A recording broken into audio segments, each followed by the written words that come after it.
Project 1065, Dinner with Nazis. It's hard to smile when you're having dinner with Nazis.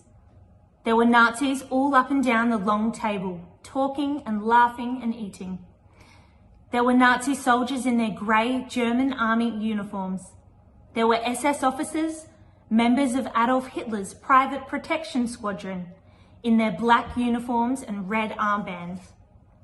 There were regular civilian Nazis who didn't fight in the military, who ran banks and factories and newspapers and wore suits and ties and Nazi pins.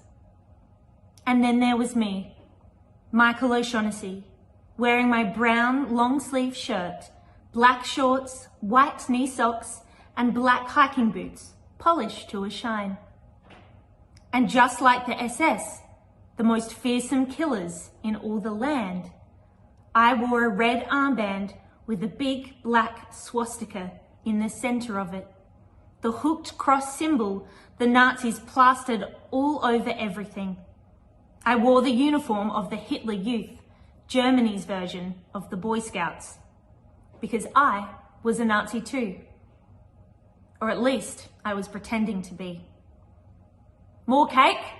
The Nazi next to me asked, offering me another slice. Light from the chandelier glinted on the silver skull pin on his collar. Sure, thanks, I said. That's very kind of you. I remembered to smile, even though it took effort. I hated pretending to like these people. Hated pretending to agree with their awful hatred of the Jews. Hated pretending I wanted them to win the war and conquer the world. But I smiled because I had to. If they discovered I wasn't really one of them, my family and I would disappear into a concentration camp, never to be seen or heard from again. Your German is so good, the woman on the other side of me told me. She was the wife of a captain in the German army. If I didn't know your father was the Irish ambassador, I would think you grew up here in Berlin. I sagged in my chair. I heard this every time my family attended one of these dinners. I wasn't exactly the blue-eyed, blonde-haired Aryan ideal, but with my flawless German accent and my brown hair that fell like a mop into my brown eyes, I could pass for an average German boy any day. I wasn't proud of it, but it was definitely useful. Michael's always had a good head for languages, my father said in German. He sat across from me at the table, my mother 2 seats down from him. We've only been here for 6 years, but he already speaks better German than I do. 1937. That was the year my father was named Irish ambassador to Germany, and we moved from London, where he'd been stationed, to Berlin. It was 1943 now, and I was 13 years old. Things had changed so much in those 6 years. Berlin had been a wonderful wonderland when I first arrived. All towering columns with eagle statues on top and red flags fluttering from every building, and parades 10,000 people strong. Hitler was already the Chancellor of Germany, and the Nazis, his political party, were well in control. Germany wasn't at war yet, and not everybody was a Nazi back then, but it was hard to argue with their success. Everywhere I'd looked, I'd seen faces full of smiles and laughter. But then, overnight, the party had ended. Not the Nazi party. They had only gotten stronger. The other party, the feeling of unbounded German was gone. I'd finally seen the horror behind the smiles, and so had the rest of the world. What happened that one night still haunted me. Michael's always had an exceptional memory, haven't you, son? Ma said, breaking my thoughts. It's true, my father said. Michael reads in German, tells jokes in German. I think he even dreams in German. The adults around us at the table gave him a polite chuckle. Da, the diplomat, doing what he did best. His moustache widened as he beamed at me, but the eyes that peered at me over his glasses weren't smiling. They were reminding me to smile, to be friendly, to play my part. I picked up my glass of grape juice and took a drink to hide my frown. "You are a better German than some Germans," the Nazi who'd offered me cake said. His name was Trumbauer, and his rank within the SS was Obersturmführer, which meant senior assault leader. He was a tall, thin man with slicked back, jet black hair and a nose like a parrot's beak. Just today, we raided the home of a German couple who were hiding a Jew in their attic, right here in Berlin. He shook his head as if he couldn't believe the stupidity of some people. "How did you know they were hiding a Jew?" the woman next to me asked. SS Obersturmführer Trumbauer cut out a bite of his cake with his fork and lifted it. "Their son reported them." I shuddered. Their own son? Ratting them out to the secret police? I couldn't imagine ever doing something like that to my own parents. "What happened to them?" I asked.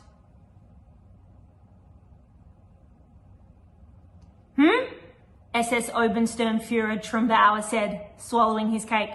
"Oh, the Germans were taken into protective custody at Dachau, of course. The Jew was shot while trying to escape." The SS Obersturmführer's words rattled me, and I knocked over my glass, trying to set it back down. It struck the rim of my plate and shattered, sending glass and grape juice everywhere. I caught my reflection in every one of the tiny shards, half a dozen little Michael O'Shaughnessy's looking up at me in horror. Suddenly, I was back again on that Berlin street, that night, 4 years ago, when everything had changed. When I'd finally learned what monsters the Nazis really were. Crystal night. It was a cool night in early November 1938. I was 8 years old, going on 9. My parents and I had just been to see a movie, a German film about the Olympics, which had been held in Berlin the year before we moved there. I was upset because I'd wanted to see The Adventures of Robin Hood instead. I'd read the book and wanted to see the American movie of it, but the Nazis had banned the film from Germany. I hopped from the sidewalk into the street and back again, pretending to be Robin Hood fighting the Sheriff of Nottingham as we walked home to the Irish embassy. I loved the idea of Robin Hood protecting the poor and the helpless from the evil King John, especially because John was the King of England. If I weren't Irish and already born to hate them, I had plenty of other good reasons for loathing the English. Then we heard the first crash. The 3 of us froze. The crash was followed by a woman's scream, and the acrid smell of smoke bit at my nose as a black cloud rose over the rooftops the next street over. "A fire!" Dar said. "Hurry, we have to help!" We ran for the street corner, but before we got there, 5 men in brown shirts and red armbands came around the turn carrying axes and sledgehammers and paintbrushes and torches. One of them smashed a store window with his axe. And my father threw out an arm to hold me and Ma back. Glass showered the streets, shattering into 1,000 bright shards. A man dipped his brush into a can of paint and then slathered it up and down all of the front of a shop, painting something on the wood. Across the street, 2 more men broke the windows of a department store and tossed red paint all over the shoes on display. I didn't understand. "Go, move," Ma said, snapping us all out of our stupor. "We have to run." "Why? What's happening?" I asked. But my parents were already dragging me away. More shouts, more screams. Far off in the distance, a siren. We ran into a side street and stopped again. Shards of glass covered every inch of the street like ice, crunching under our feet. Every window had been shattered, and the word Jude, the German word for Jew, had been painted on storefronts. Sometimes There were even little cartoon pictures of Jews. They had big noses and round heads and dull looks on their faces. My God, they're finally doing it, Da said. They're going after the Jews.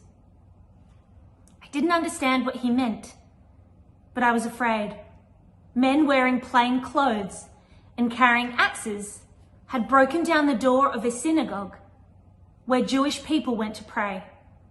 The men began tossing prayer books and scrolls into the middle of the street.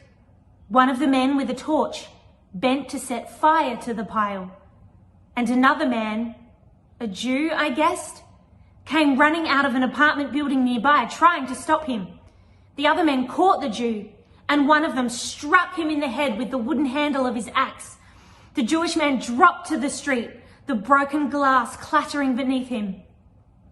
And the men gathered around him and beat him with the handles of their axes, while their comrades set fire to the pile of Jewish relics. I gaped in horror, my heart thudding in my chest, in time with the wax of the axe handles, until my mother put my hand over my eyes and pulled me away. We have to get back to the embassy, Da said. I pushed my mother's hand away and dragged the sleeve of my coat across my eyes. I hadn't realized I was even crying. That man! They were hurting him. We have to go back and help him, I said.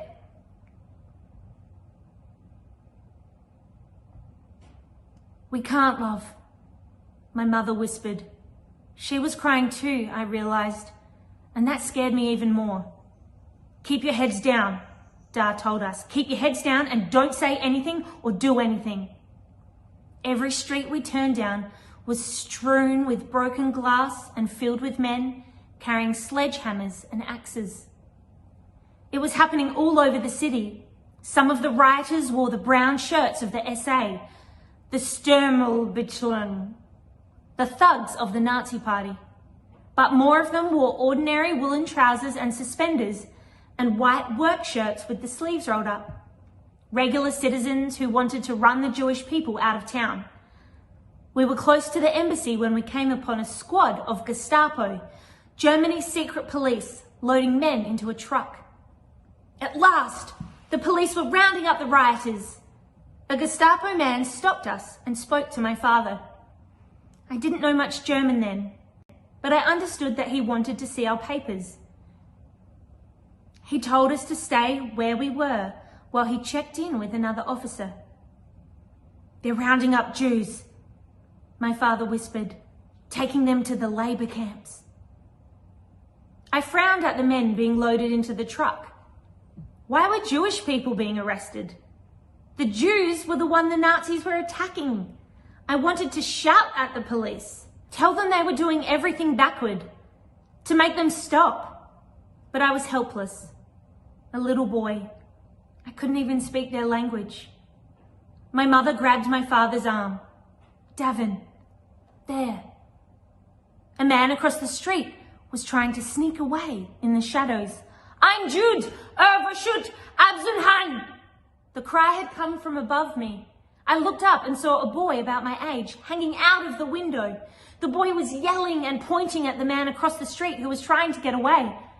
I knew enough German to have understood the word Jew. He was telling on them to the police.